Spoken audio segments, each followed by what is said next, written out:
I would rather stay in the middle of these deals and not be assigning contracts out. You can assign if you want to, but I think I can show you why you're going to be better off staying in the middle on these deals. What I want to go over with you is slightly complex in the sense that if you get a seller who is not going to sell in the ways where we want to buy, where we want to get ownership right away, because it's a purchase and sale agreement where we're getting the deed, the seller has some concern that, hey, I don't mind leaving my name on the loan if I still own the property, but if I've given the property away, I don't really want my name to still be on the loan. So I'm fine taking payments, but I don't want to deed the property over until I'm paid in full. And then maybe we end up doing a lease purchase with them. So if we get a lease purchase and now we're not that happy about the deal and we're thinking we'll just assign that out, we totally could do that. However, the way most people teach this is to take your agreement with the seller, your paperwork with the seller, and then for a fee, there's an assignment contract, assign it to another buyer who now takes our position, takes over the contract. They now own that contract. We've assigned it to them. On a lease purchase, you have to remember the deed isn't transferring, right? And usually our buyer is going to want what they're paying down to apply to the purchase price of their option. But if we sold them the agreement that we have with the seller on an assignment fee, you might run into difficulties with the lender when they go to qualify for the loan as to whether or not that was a down payment, because the money came to me, it didn't go to the seller. It was an assignment fee to me, and who the hell am I? So when we were doing it like this about 10 years ago, before we changed it, we started running into issues where people were ready to qualify for the loan and they're supposed to get credit for what was an assignment fee. And we were running into issues with the underwriter. Most of them were able to be fixed, but there's just a better way of doing it so that you don't have to like resurrect old deals and deal with the headache. So I'm going to show you how we fixed it, but it is slightly confusing. I'll admit that right away. Okay, and you have to think for a second, okay, because you might miss it. Feel free to ask in the questions here. So here's the money shot, so to speak. I'll just reiterate this, okay, from this slide, just so we're coming from the same basis. When I assign a lease with a purchase option, what I've learned is that a straight assignment to our buyer, like I showed you, is not ideal. So what we do is we do stay in the middle for a minute, meaning a sandwich lease. I have a lease and a purchase option with my seller, and I have a lease and an option agreement with my buyer, and I'm in the middle making the spreads across that. Now, for some reason, you don't want to be in that position. I can't understand why you wouldn't, but a lot of people like to assign these lease options and they just don't have to. But if you're going to assign the lease option, I want to show you how to do it the right way. So here's what we do. We're lease purchasing from the seller using our lease purchase paperwork, and then we're lease optioning to our buyer with our much more detailed, right? Because remember, when we're the buyer, it's a little bit more loosey-goosey as far as the deal with the seller. When we put our buyer in there, it's pretty robust and strong and tightly knit and for our safety. Because we know our business ethics, we can do an easier deal with the seller. It's easier to acquire when you don't have to explain a whole bunch of things. And we already know we're going to take care of things and everything's going to be done properly. So we keep it a little bit looser on purpose, to our benefit, that is. With our buyer, we want a nice, strong, tight agreement where if they get snaky or start acting up a little bit, we've got recourse through the paperwork. So it's a stronger agreement that we have with our buyer. So you can say to yourself, if I was out of the picture, the seller, my seller, would actually rather have this agreement that I have with my buyer because it's a stronger agreement than my seller has with me. So there's already an incentive for the seller to do what I'm about to say, okay? So here's what happens. Again, the lease with our buyer is a much more detailed lease option, and it comprises a separate lease and a separate purchase option agreement. So if we went out for some reason, here's what we do. Think about this. We actually assign that deal that we had with our buyer to the seller. Now, how in the world does that make sense? Here's how. The seller is going to be better off with our agreement, replacing the agreement they had with us because it's a stronger agreement. We can easily demonstrate this. We can easily show this to the seller. Now, here's the other reason.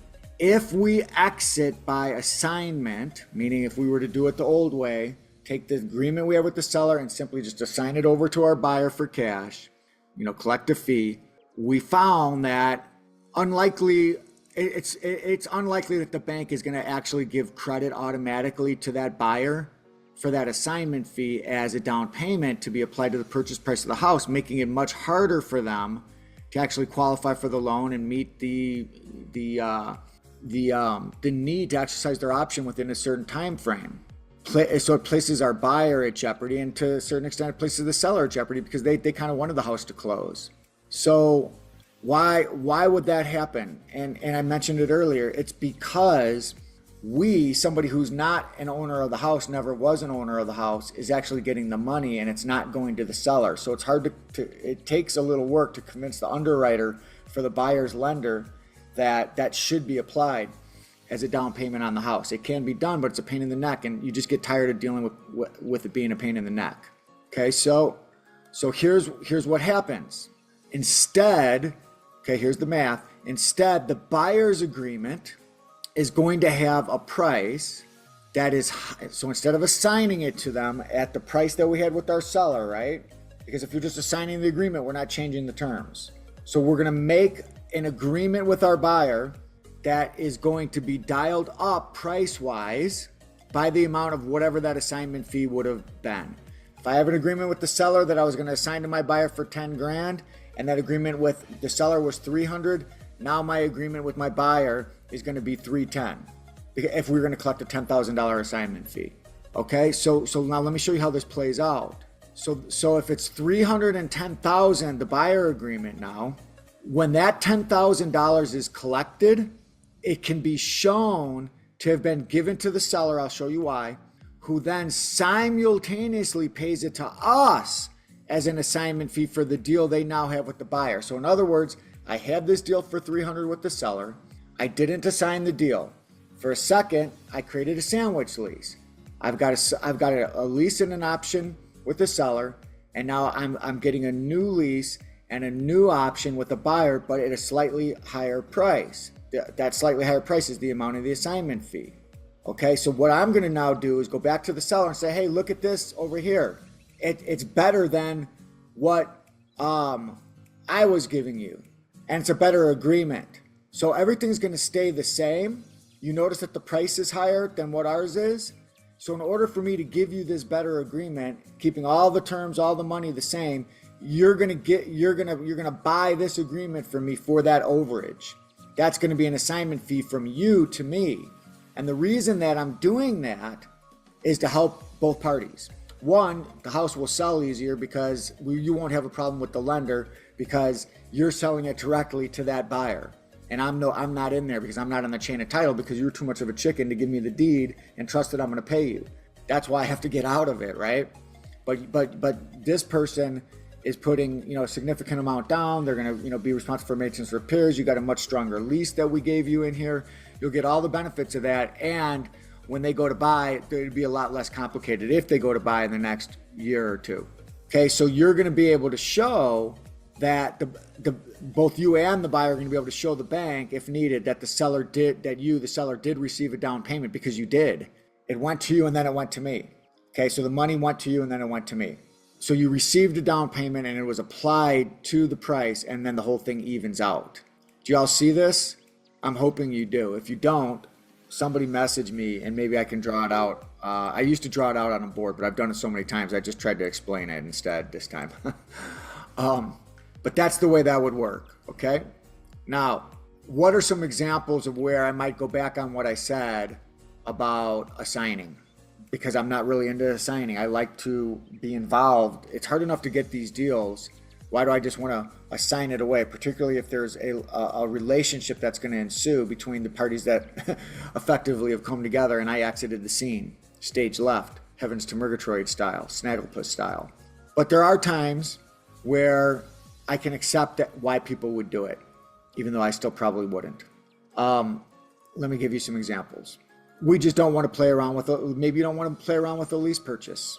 If I can't get the seller to sell me the doggone house with owner financing or subject to the existing mortgage, and they're only going to lease option it, I just might not want to play with it anymore. I'll get the deal and then I'll assign it away and get my money.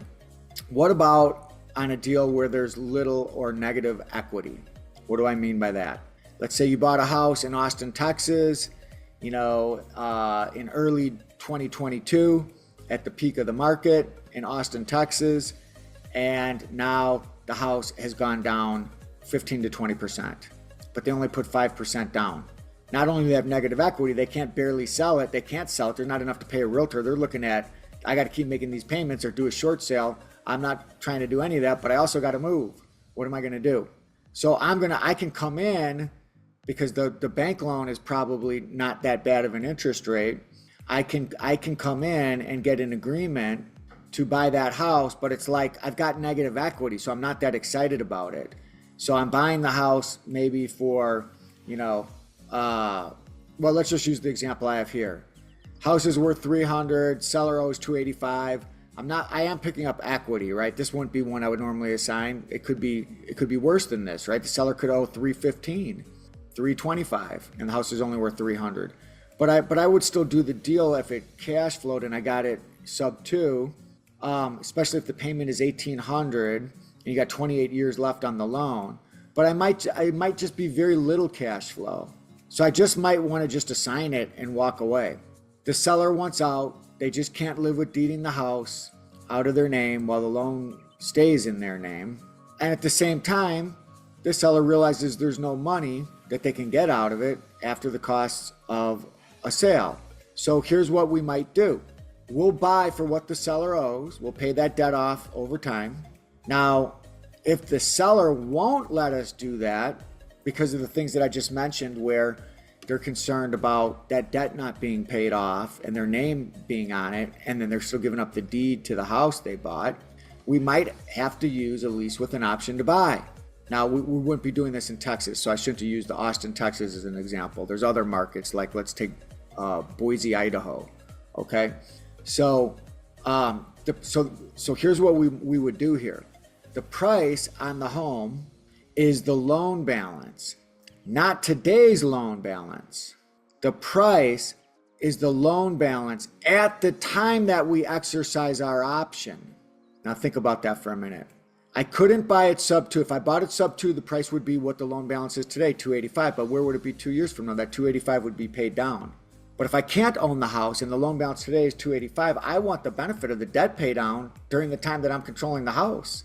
The seller only did it as a lease option because they were concerned about not getting the whole loan paid off. Well, I've been paying the loan off. I get the credit for that. So my price is the loan balance at the time that we close. And if you want the full loan balance now, then you got to sell it to me sub 2. You got to let me take over the debt, have the deed to the house, get it paid off later. But if you can't live with that, when we close, we'll pay your loan off. Like I said, when we close, we'll pay your loan off. But what we'll do in the interim is we'll rent that house from you. Now we're going to need a longer term lease on this because there's no equity in it. We don't know where the market is going. I got to have some time to be able to pay this thing off, maybe let the equity catch back up. So we'll rent the house, 5-year lease, same amount as your underlying payment.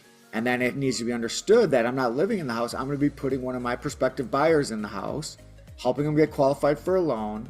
And when they do get qualified for a loan, that'll come in and cancel out the underlying loan because it'll be refinanced off.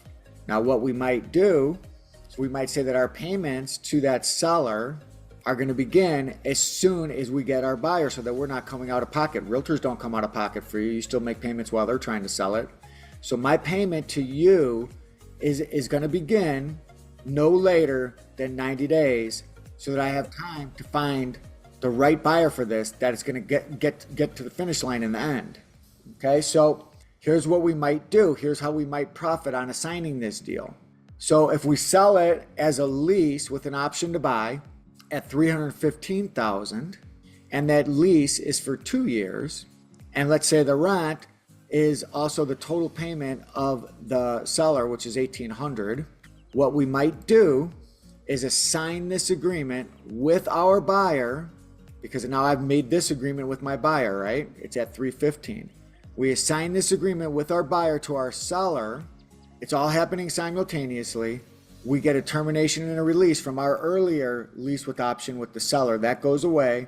And now the buyer is buying directly from the seller, is in a lease option directly with the seller. And the money that they got, which was the $15,000 down to the seller, is given to us simultaneously as the down payment's going from the buyer to the seller. It's given to us as an assignment fee for assigning our deal with the buyer to that seller. Y'all with me? See how that works? Okay. Now, think that through for a second, and I'm going to show you what's not to love about that deal. You walked away with 15 grand, right? What's not to love about it? Well, my opinion is quite a lot, actually. Let's look. Let's take like a free and clear house with seller financing. Seller owes $300,000, move-in ready. They're open to payments until it's paid in full. We ask, is there a mortgage on it? You got it free and clear. They say, yeah, it's free and clear. But they don't want to seller finance it to us unless they get $15,000 up front. $300,000 house, it's free and clear. They'll let us make payments, but they got to get 15 grand. Interest only, monthly payment, $1,800 a month. We couldn't negotiate direct principal reduction. They want interest only, $1,800 a month. We couldn't negotiate a very long term, so we got 7 years. There's going to be a balloon payment of $285. Why $285? Because the price is $300. We gave them 15 grand down. That means we owe $285, but none of our payment is going towards principal. We just couldn't get a better deal from them. So we still owe $285 at the end of the 7 years. All right. So you'd say, well, that's a pretty thin deal. Well, remember, our intent is not to live in the house, but it's to resell it or lease it. So we just agreed to the $300,000 value. We agree to the $15,000 down. We agree to the interest-only payment, which amounts to 6% interest. We understand that we're going to have taxes and insurance and HOA on top of this $1,800 because we're going to own it. And our total payment is now $2,150 a month after paying $15,000 down. And we've got $285 owed. Well, it doesn't really sound like that great of a deal, does it? Some investors might totally pass on it, but we don't really have to do that. Not at all. Why? So we lock this, we're concerned, right? We don't want to put 15 grand up. So we're like, look, here's what we'll do. I'm not sure your house can afford that deal because normally the deal is much better, but I like your style. I understand where you're coming from. I think that my market of buyers and the broader market of buyers, when I explain it to them, might respond to that deal, which means I think I'd be willing to put my time, my energy, my resources into locating my buyer. And when I do, that's when I'll close with you, but not before, because I don't want to get in the way of that $15,000 payment, have my back against the wall trying to find somebody who's, where I don't make any money on debt pay down or anything because it's interest only to you. I don't even have a very long term. It's just, it's a little thin, but sometimes we can make the magic happen here. And I wouldn't be willing to do it if I didn't think I could convert this for myself. But I don't want to get out in front of that $15,000 payment to you until I have at least that coming in from my buyer, because I'm not going to live in the property. Okay, so I'm not saying it's going to take 90 days, but we're going to put 90 days in our agreement, and I'm going to try to close it as quickly as I can. But this will make it so I don't have my back against the wall. Now, during that time, I'm going to go out and locate my buyer, because they're going to buy it from me, and I'm going to be buying it from you simultaneously.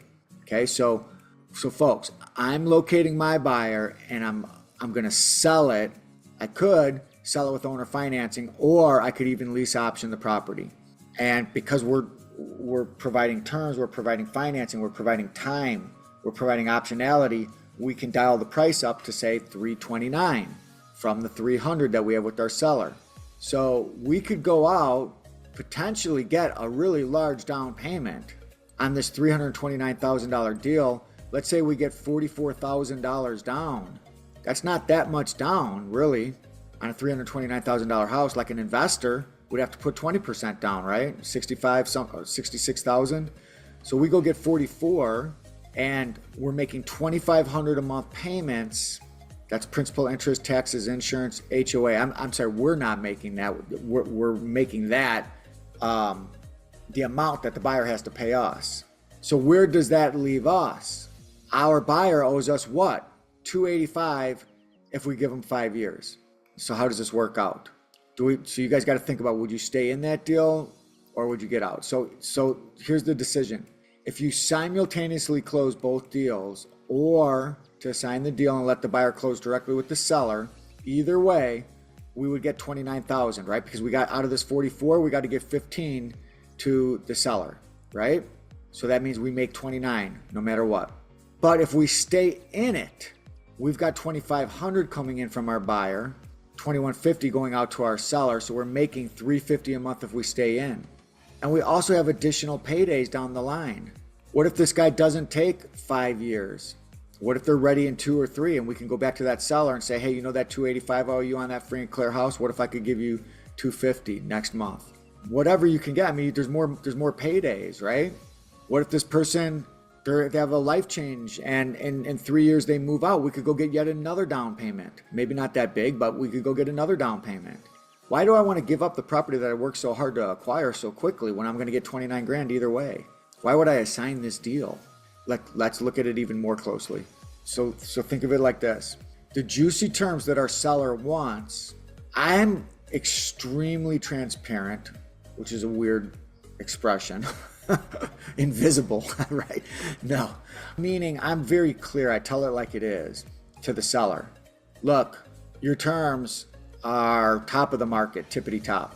I don't normally pay tippity top of the market, but I do like this house. I want you to know I only intend to close on this once I locate a suitable buyer, because the deal's got to make sense. If I can't find a suitable buyer, then your terms suck, and I shouldn't have wasted my time with it. But I'm not into wasting my time. I'm going to put my money, my time, my energy, my resources into it, and I'm giving myself a little bit of time because I'm not interested in closing on this until I find my buyer. So I got to find my buyer quick. Otherwise, I'm wasting my time and, frankly, yours. So that's why we're putting 90 days in here. Now, again, I wouldn't get into this in the beginning if I didn't think we could close, and hopefully a lot quicker than 90 days. But again, given that I am investing time, money, energy, resources into the deal, I just don't want my back against the wall. I got to have 90 days. The bottom line is that if I can't get it sold with those terms in 90 days, then the seller sure can't do it. So they do have a little bit to lose, time, but we have much more at stake. So we just wouldn't start this in the beginning if we didn't think we would be able to complete it in the end. And everybody just has to be able to live with that, and people do. Now, the other thing you can do, I like to be extremely clear like this, is what other people do is they're just like, they'll send the agreement based on what the seller says. They'll put 90 days in, and sometimes the seller just doesn't even say anything. I don't like to do it that way. Or if they ask, the investor will just tell them, it's just standard for us to put 90 days in because we got to locate our buyer. That's just the standard way that we do it. It doesn't always take that. Don't worry about it. But we got to put 90 days in. If we don't close in 90 days, then that's the end of that. So they don't get into like a whole thing. I like to just make it really clear though. Now here's the thing. This is what happens, folks.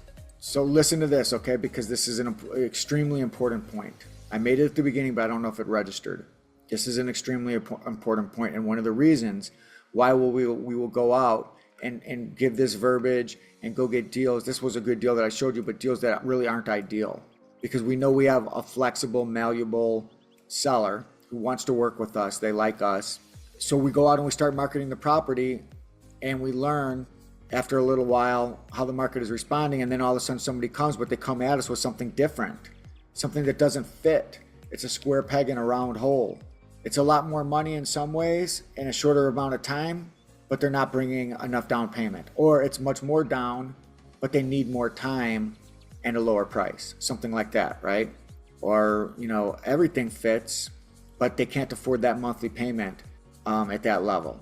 They can put more down, they can do it in a shorter duration, they can pay a higher price, but right now they can't afford that payment because they got a couple other debts they're going to be paid off over the next few months, and then then they'll be able to afford it, which is what's going to allow them to qualify for the mortgage. There's all kinds of different situations. I'm just making these up in my head, right? So very often we're going to find a buyer who just requires a different structure to the deal.